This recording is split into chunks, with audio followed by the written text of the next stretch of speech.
Доброго ранку! Усім салют! Ради вітати вас у нашому доброранку! І з Новим годом! Докладній со старим Новим годом. Хлопчики, ви зараз усіх наших глядачів заблитаєте. Тлумачимо.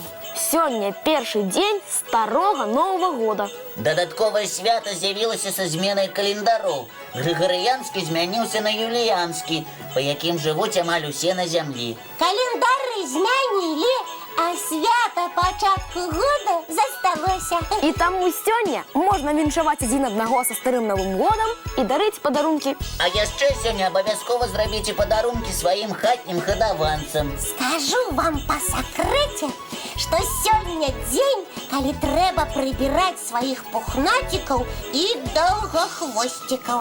Можете наладити індефіле у новій вопратці. А яшчэ не забудьтеся зробити некалькі фотоздимків разом со своїм любимцем. А що робити тим, у кого нема годованця? Можна повіншувати білосніжних птушок.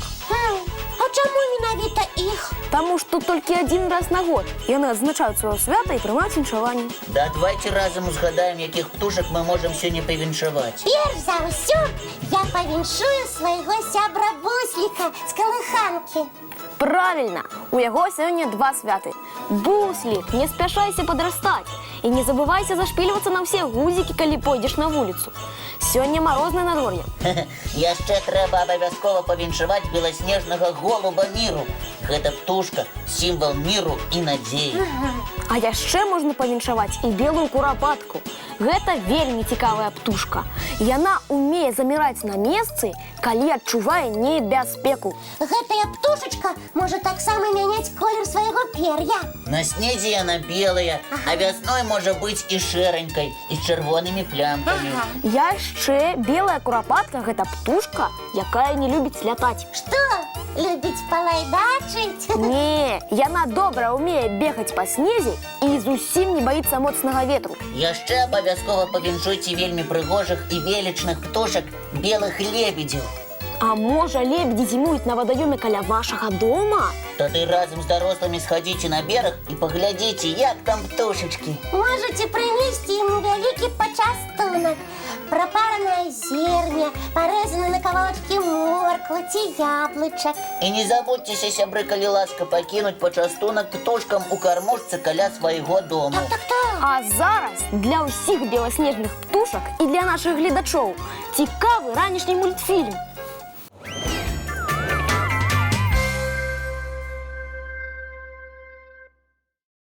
Кася, над чым задумалася? Я не ведаю, з якої фарби пачаць. Яны ўсе такія прыгожыя. А ты возьми самый старажытны колер. Гэта які? У мяне зусім новыя фарбы. Як мне вызначыць, які колер з іх старажытны? Гэта ўжо вызначылі навукоўцы. І які ж колер самы старажытны? Будзеце здзіўляцца, але гэта ружовы. Ух ты! Гэты колер, які вельмі падабаецца многім дзяўчынкам. Яскрава-ружовы пігмент знайшлі ў старадаўніх выкапнях. І пасля даследаванняў вызначылі, што гэта і ёсць самы старажытны колер. Ён існаваў нават калі на зямлі не было ні чалавека, ні жывёлаў. А я ведаю легенду пра яшчэ адзін загадкавы колер – фіялетавы. Падзелішся з намі? Добра, расказваю. Старажытныя рымляне верылі, што бог мараплавання Мелькарт аднойчы прагульваўся з прыгожай німфай, і побач бег яго гадаванец сабачка. А пры чым тут фіялетавы колер? Сабачка схапіў і разжаваў марскую ракавіну. Ой, які спрытны. І яго рот, і ўся поўсць афарбаваліся ў вельмі прыгожы колер. У фіялетавы? Да гэтага часу людзі яшчэ не ведалі такога колеру. І што было далей? Німфа папрасіла сабе ў падарунак сукенку такога ж колеру. І з таго часу з дапамогай марскіх ракавін пачалі ствараць прыгожую фарбу. Але гэта ж толькі легенда. І з вялікай колькасці малюскаў можна здабыць невялікую каплю фіялетавай фарбы. Ух ты! Знаёмыя колеры, а ў кожнага свая легенда. Сябры, а які колер падабаецца вам? Так. На малюнку я пазнаў Касю і Лесіка. Так, а потым я пачну ствараць твой партрэт, Грыша. Я буду вельмі старацца. Хачу, каб табе спадабалася. Добра, з задавальненнем табе папазірую. Ой, Толькі прапаную гэта зрабіць пазней, пасля ўсіх заняткаў. добра, а зараз час глядзець другі мультфільм.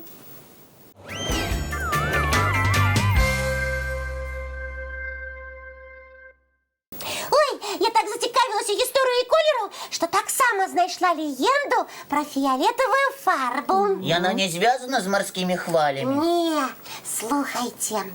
Оказывается, шмат гадоў таму у Китаі здабывалі фіолетавы колер з кветкі. І як называлася тая кветка? Можа, яна і ў нас расце? Так, і на наших клубах можна сустрэць кветку мальву. Прыгожая кветочка. Самые великие модники заказывали менавіта фіолетавую тканіну і готовыя былі плаціць за яе вялікія грошы. І ўсе стараліся насіць менавіта фіолетавую адзежу. Так, толькі фарба з мальвы была не вельмі трывалая, таму трэба было набываць тканіну зноў і зноў і зноў. Добра, што зараз не трэба выкарыстоўваць кветкі і малюскаў, каб насіць каляровыя адзенні. Так, зараз на дапамогу прыйшлі хімікі.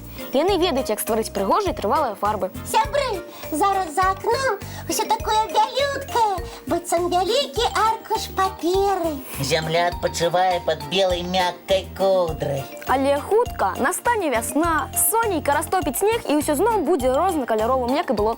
Пакуль вясна не прыйшла, трэба паспець нагуляцца ў снежкі ды накатацца на санках. І абавязкова зляпіць снегавікоў. Толькі не забывайцеся глядзець на гадзіннік, калі пойдзеце з санкамі на горку ці на каток. Калі матуля дазволіла вам пагуляць 1 гадзіну, у прызначаны час бяжыце дадому. Глядзіце, каб шчочкі і носік не адмарозіць. Нашы гледачы вельмі паслухмяныя дзеці, і яны заўсёды слухаюцца сваіх бацькоў. І яшчэ нашы гледачы заўсёды своечасова адпраўляюцца спаць і таму лёгка прачынаюцца раніцай. І не спазняюцца на добры ранак. Дзяўчынкі і хлопчыкі, а ці ўсе вашы сябры ведаюць пра нашу праграму? Можа, хто-небудзь яшчэ не ведае, што ў дабраранку мы дзелімся карыснай і цікавай інфармацыяй. А яшчэ гледачы нашай праграмы могуць атрымаць прызы. Трэба толькі быць вельмі уважлівымі і правільна адказваць на нашы пытанні. А сёння мы вырашылі зрабіць сюрпрыз для ўсіх нашых гледачоў без аніякіх заданняў. Таму што сёння ж свята,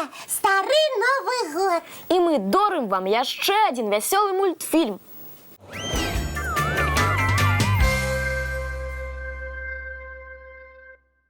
Ну, як настрой? Павінен быць святочны. Ага. Такі ж цудоўны ён і ў нас. І мы спадзяёмся, што зарадзілі вас добрым настроем на ўвесь дзень. Няхай у вас усё ладзіцца. І жадаем вам атрымаць падарункі. Толькі і вы, калі ласка, дарыце падарункі і шчырыя ўсмешкі сваім сябрам і блізкім. І давайце дамовімся пра нашу наступную сустрэчу. Яна адбудзецца, і як заўсёды зранку, У нашым дабраранку! Не праспіце!